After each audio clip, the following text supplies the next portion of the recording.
Howdy ho there friends, Bobby here this evening. Hey folks, tonight we're going to replace a front hub bearing on a 2005 Buick LaCrosse, okay?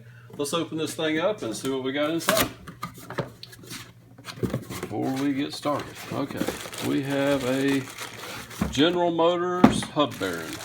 Now friends, these hub bearings are just about on every modern GM car, Pontiac, Chevrolet Malibus, things of that nature. Some of them will be for vehicles with ABS, and that's what this connector is.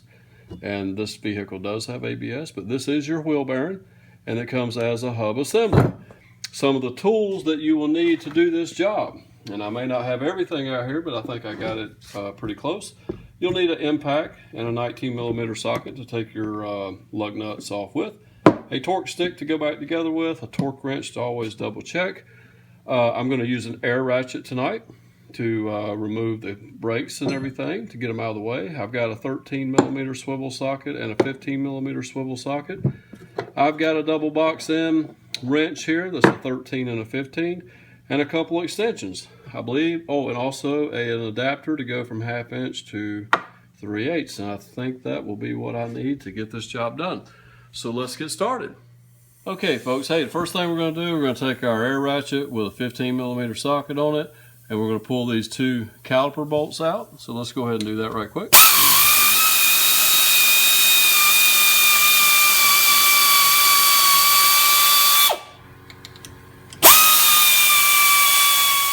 Okay, let's go ahead and just pull our caliper bolts out. Paying attention to which way they come out, because the upper one has a little rubber bushing on it and the lower one does not. So just as long as you can lay them in some type of fashion to where you don't forget that, you'll be okay. So you go back the same way you did. Now we're going to pull the caliper off, okay? And we're going to, instead of just laying it, you don't want to just lay it down and let the weight of the caliper rest on the brake line. That can damage the brake line. We're going to do a simple little trick with an old metal coat hanger. I'm going to go ahead and take a pair of side cutters here, and I'm just going to cut the end off there. I'm going to wrap it around my caliper, just like so. And I'm going to go up here on my spring, up inside here, and I'm just going to kind of bend it over the spring. And we'll do the same thing. We'll cut a little bit of the excess off right here that I don't need. And I'm just going to lift this caliper up, take that coat hanger, and wrap this side around the spring as well, okay? It only takes a minute to do that, and then your caliper is safely out of your way. It's not going to fall on you, and you don't have to stress out the rubber brake line. Okay, next I'm going to take my impact wrench with the adapter and our 15mm swivel socket, and I'm going to reach in here and take out these two caliper bolts here. So we're going to go ahead and put that on, because a lot of times they're kind of tight with Loctite, so the impact just makes it a little bit easier. Okay, now with both of them removed, we'll pull our caliper bracket out of place. Next, we'll go ahead and remove our rotor out of the way. And friends, sometimes you'll have to take a hammer and maybe smack it right here on the hub. Be careful not to mess up your studs if you're not replacing the hub, as we are in this situation. It wouldn't matter if we hit them or not. But go ahead and give it just a little tap, break that rust loose, and then you can lay your rotor out of the way. Okay folks, one more tool that you will need to do this job that I forgot to mention in the beginning is a 34mm socket, okay? So we're gonna put our socket on our impact, and we're gonna remove this axle nut here, okay? So here we go.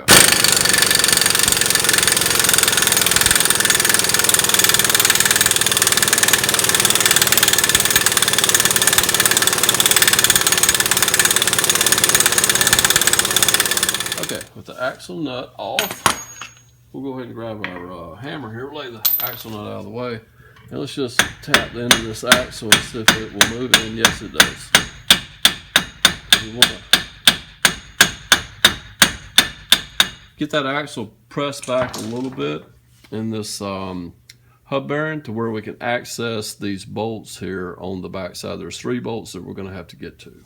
Okay, now we're going to take the 3 bolts from the back of the knuckle that hold the hub bearing assembly to the knuckle. And what we're going to use for this is our 13 millimeter 3/8 drive impact swivel socket, okay, with an adapter on the impact wrench. So we're going to go ahead and put it down here. We'll grab this lower one first.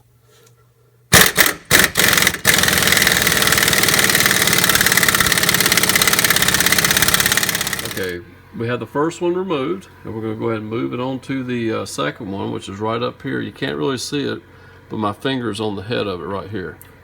I'm going to go ahead and place the socket on there, and we'll remove this one as well. Okay, now we've actually went and moved the steering to where we cut the car all the way to the left, because the one that we got to get to now is down in this bottom corner here, where I'm touching it with my middle finger. But first of all, I'm going to go ahead and disconnect this ABS connector. So let's go ahead and we'll pop it out of the little bracket here, if we can, and disconnect our connector. And that was easy enough. This here will be part of the new hub bearing, and we'll have to plug this back in when we're done. So now I'm going to reach in here and try to get our socket onto the third and final bolt.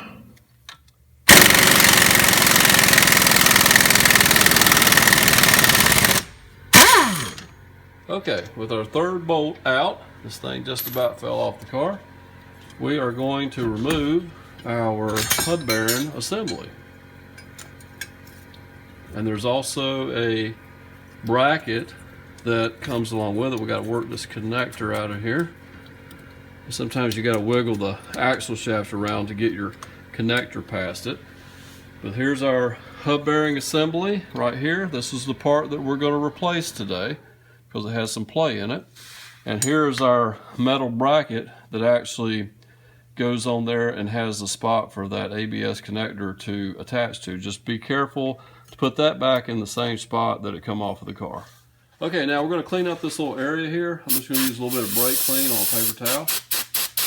And we're going to wipe down this surface that our hub bearing rides against. Make sure it's nice and clean, free of any dirt, grime, or anything.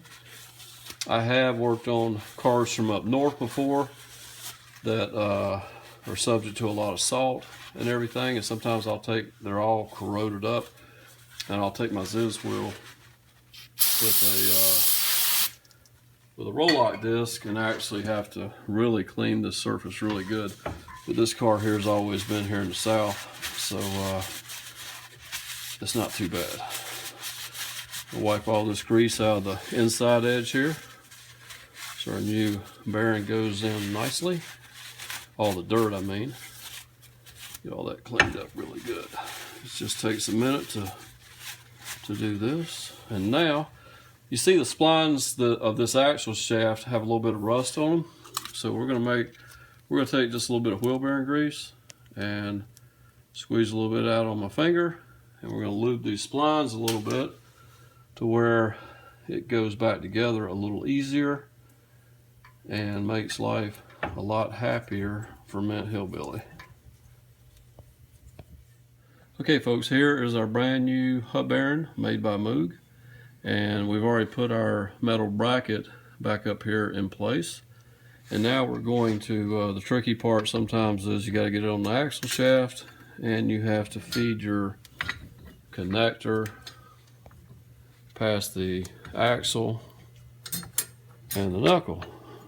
And of course this is going to be difficult since I'm trying to make a video. It always is.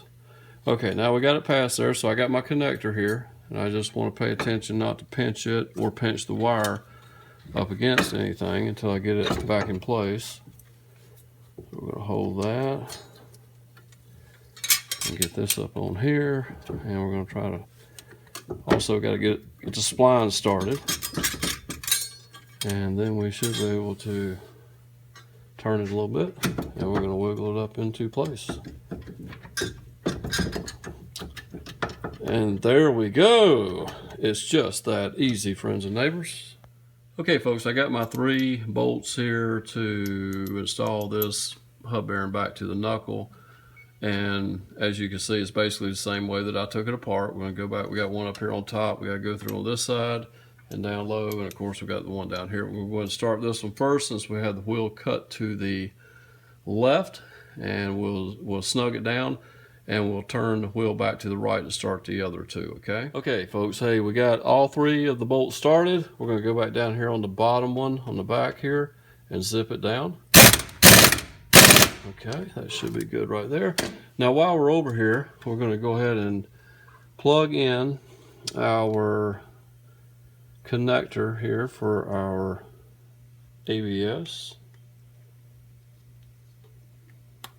And then we're going to snap it back onto the bracket, okay? So right there, we are good to go. We've got that hooked right back up.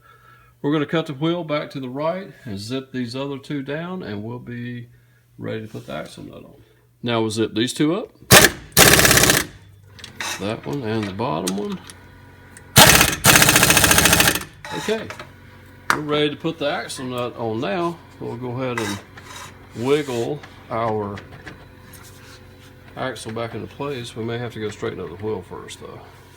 Okay friends, we got all three of our bolts holding the knuckle here torqued down, ready to go. We're going to throw our axle nut on here and we should be ready to go.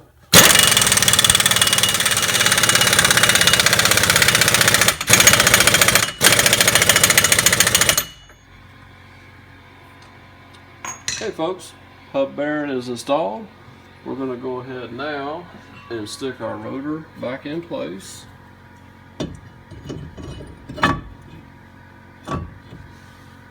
Okay friends, here's a quick little helpful tip. Take a pair of needle nose vice grips when you're doing a brake job or anytime you have to take the rotor off for any reason, and you can take it and actually clamp to one of the wheel studs real lightly just to hold the rotor up against the hub while you're reinstalling your brake parts.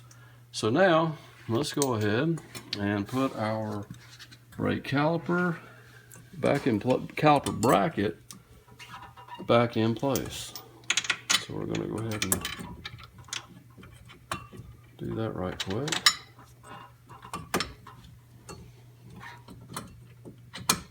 If I can. It's been a long day. There we go. We got them started now.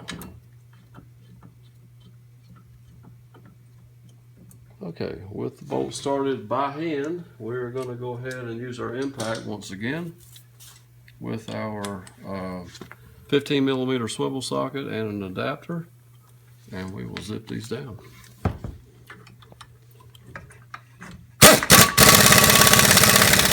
Okay, we're going to take our caliper from our coat hanger. We're going to bend it back down, and we are going to install our caliper. Make sure you don't twist the line. I've seen cars come in where the rubber brake line is twisted all the way around, and that won't last very long that way. So we're going to go ahead and slide this caliper back in place. We're going to use our pins. Remember the upper one had the little rubber piece on it? So let's go ahead and install it back in place, and we will start it by hand and start our lower one by hand, and then we'll tighten them down.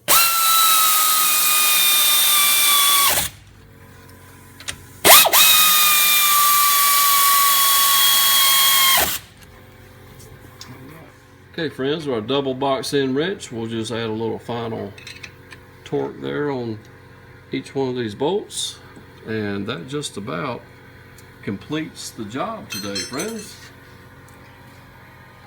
I want to thank you for stopping by and checking out our video today on how to replace a hub bearing on a 2005 Buick LaCrosse.